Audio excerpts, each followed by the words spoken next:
Okay, అందరికీ నమస్కారం.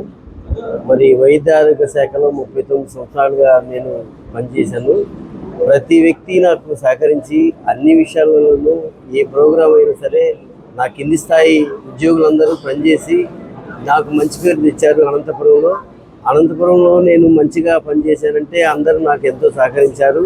ప్రతి ప్రోగ్రాంలోనూ చిన్న విషయంలోనూ డెంగ్యూ మలేరియా కేసుల్లో కానివ్వండి, అలాగే ఎలాంటి అడ్వర్స్ న్యూస్ కానివ్వండి, అలాగే ఎక్కడైనా సరే క్యాంప్ వెళ్ళినప్పుడు మాకున్నటువంటి సబ్ యూనిట్ ఆఫీసర్లు అందరూ సహకరించి, అలాగనే నా ఆఫీసులో ఉన్నటువంటి సూపరింటెండెంట్ కానివ్వండి, యూడీసీ గారు కానివ్వండి, టెక్నికల్ సెక్షన్స్ కానివ్వండి, అలానే కలెక్టర్ సమావేశాల్లో ఉన్నప్పుడు కానీ కలెక్టర్ గారితో నేను 3 కలెక్టర్ గారితో పనిచేశాను. ప్రతి కలెక్టర్ గారితోనూ ఏమైనా విషయాలు అడిగినప్పుడు తప్పనిసరిగా మాకు డేటా అందించడంలో మా టెక్నికల్ సెక్షన్ బాగా ఉపయోగపడింది. అలానే మాకు ఉన్నటువంటి స్టాఫ్ అందరూ బాగా సహకరించారు. నేను ఇక్కడకు దాదాపు 4.5 సంవత్సరాలు పనిచేశాను.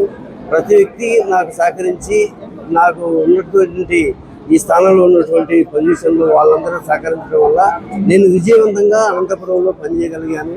కనుక మీరందరూ నాకు సహకరించి ఈ నా రిటైర్మెంట్ కార్యక్రమంలో కూడా మీ అందరూ పాల్గొని విజయవంతం చేసినందుకు అందరికీ ధన్యవాదాలు.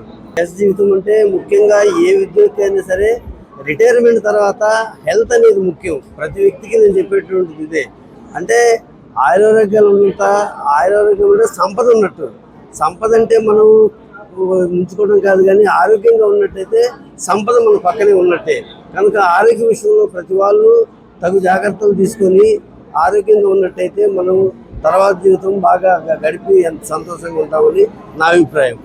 దేశంతో మేర ఈ మలేరియా డెంగ్యూ విషయాల్లో, మలేరియా హెల్త్ డిపార్ట్మెంట్ విషయంలో, ముఖ్యంగా మలేరియా విభాగంలో నాకు తెలిసినటువంటి విషయాలన్నీ ఎప్పుడైనా సరే మా సబార్డినేట్ కానీ ఎవరైనా అడిగినప్పుడు నాకు తెలిసిన విషయాలని చెప్పడానికి నేను ఎప్పుడూ సిద్ధంగా ఉన్నాను సార్. Thank you.